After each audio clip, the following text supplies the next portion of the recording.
Remember the golden days when flying was a glamorous experience? The time when air travel felt like a mini vacation itself, and the worst part was wondering if the in-flight movie would be decent. Ah, the good old days. You'd stroll through the airport with a latte in hand, breezily wave goodbye to your friends at the gate, and board your flight as if you were simply stepping onto a bus. But then, like an unexpected turbulence that rattles your seat, everything changed. On September 11th, 2001, the world saw an attack that did not just shake the buildings of the World Trade Center, it rattled the very way we think about flying. The days of carefree airport strolls vanished, and in their place, a whole new era of airport security was born. A time when flying was fun, mostly. Before September 11th, flying was as relaxing as a weekend getaway. Sure, security wasn't exactly a breeze, but it wasn't the heart-pounding obstacle course we have today. You could roll up to the airport just 30 minutes before your flight and still make it through security. Remember those days when you didn't have to empty your pockets, remove your shoes, or beg your grandmother to take off her sweater? You could even bring a whole bottle of water, your favorite shampoo, and enough snacks to make a picnic seem like it's happening at 30,000 feet.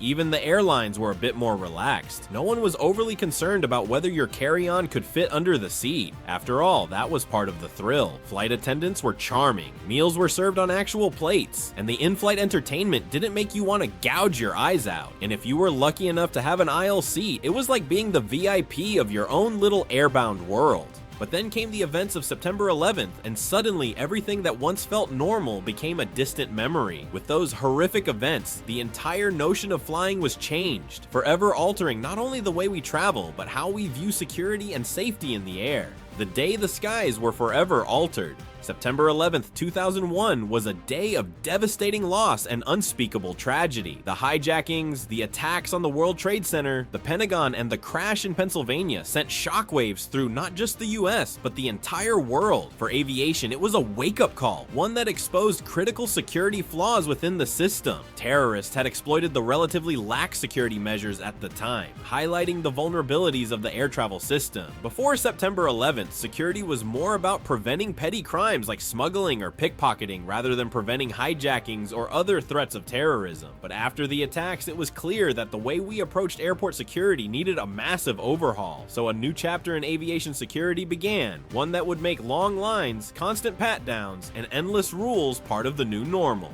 The new gatekeepers. In response to the September 11th attacks, the US government created the Transportation Security Administration in November 2001. Their mission, to make sure that the days of terrorists walking onto planes unchallenged never happened again. The Transportation Security Administration quickly became the face of airport security, taking over from private contractors and making security a government-run operation. With this shift came sweeping changes. You couldn't just waltz through the security checkpoint like it was a casual walk in the park anymore. Now, you had to prepare for a thorough screening process that would make even James Bond's gadgets look like child's play. And forget about skipping lines. Suddenly there were lines for the lines, and you were lucky if your socks didn't get confiscated. But it wasn't all bad. While the new procedures often felt like they were designed to test your patience, they did make flying safer. The introduction of advanced screening technology, including body scanners and x-ray machines, became the norm. And to add insult to injury, security, there were full body searches, shoe removals, and that moment where you're asked to step aside for a personal screening, which never seems personal enough, does it?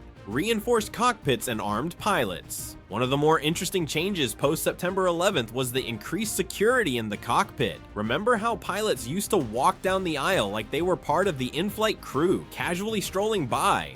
Well, those days ended the moment the hijackers took control of the planes. In response, airlines reinforced cockpit doors, making them nearly impenetrable to anyone who didn't have the key card. And in another bold move, pilots were authorized to carry firearms. Yes, your pilot might just be packing heat under that flight uniform, but hey, who better to defend the plane than the person flying it, right? The goal was to ensure that if there were ever another hijacking attempt, the crew had the necessary tools to stop it in its tracks.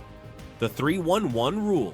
The infamous 311 rule, introduced by the TSA after the foiled 2006 terrorist plot involving liquid explosives, drastically changed how we pack liquids for air travel. The rule was simple, but frustrating. Passengers were allowed to bring no more than 3.4 ounces, 100 milliliters of liquid per container. All liquids had to fit into a single 1-quart sized plastic bag, and only one bag was allowed per traveler. While the rule aimed to enhance security, it meant downsizing our entire toiletry kit into tiny travel-sized bottles, which was less than ideal. If you've ever had to reluctantly toss your full-size bottle of sunscreen at the security checkpoint, you know the pain of this rule all too well. The airline struggle. As you might expect, the aviation industry didn't just suffer emotionally from 9/11, it took a financial hit too. The sudden drop in air travel demand caused massive disruptions, with many airlines unable to cope with the sharp decline in passenger numbers. This financial turbulence led to a series of bankruptcies and a restructuring of the entire airline industry. It wasn't just the airlines that felt the sting. Airports, airport staff, and other associated industries all faced difficult times. To stabilize the situation, the U.S. government stepped in with financial aid. However, the aftermath of September 11th left a permanent mark on the industry. Airlines had to figure out how to recover while dealing with higher operational costs due to the newly implemented security measures. But like the aviation equivalent of a phoenix rising from the ashes, the airline industry did eventually recover, though flying would never quite be the same. The world's response. 9/11 wasn't just a US problem, it was a global one. Countries around the world realized that the attacks exposed vulnerabilities in airports everywhere. As a result, international airports adopted similar security measures, and nations collaborated more closely to share intelligence and coordinate security efforts. Countries began to implement their own measures, including reinforced cockpit doors, increased passenger screening, and improved staff training. Aviation security became a global priority, with the aim of ensuring that no terrorist could ever exploit a country's security system in the same way.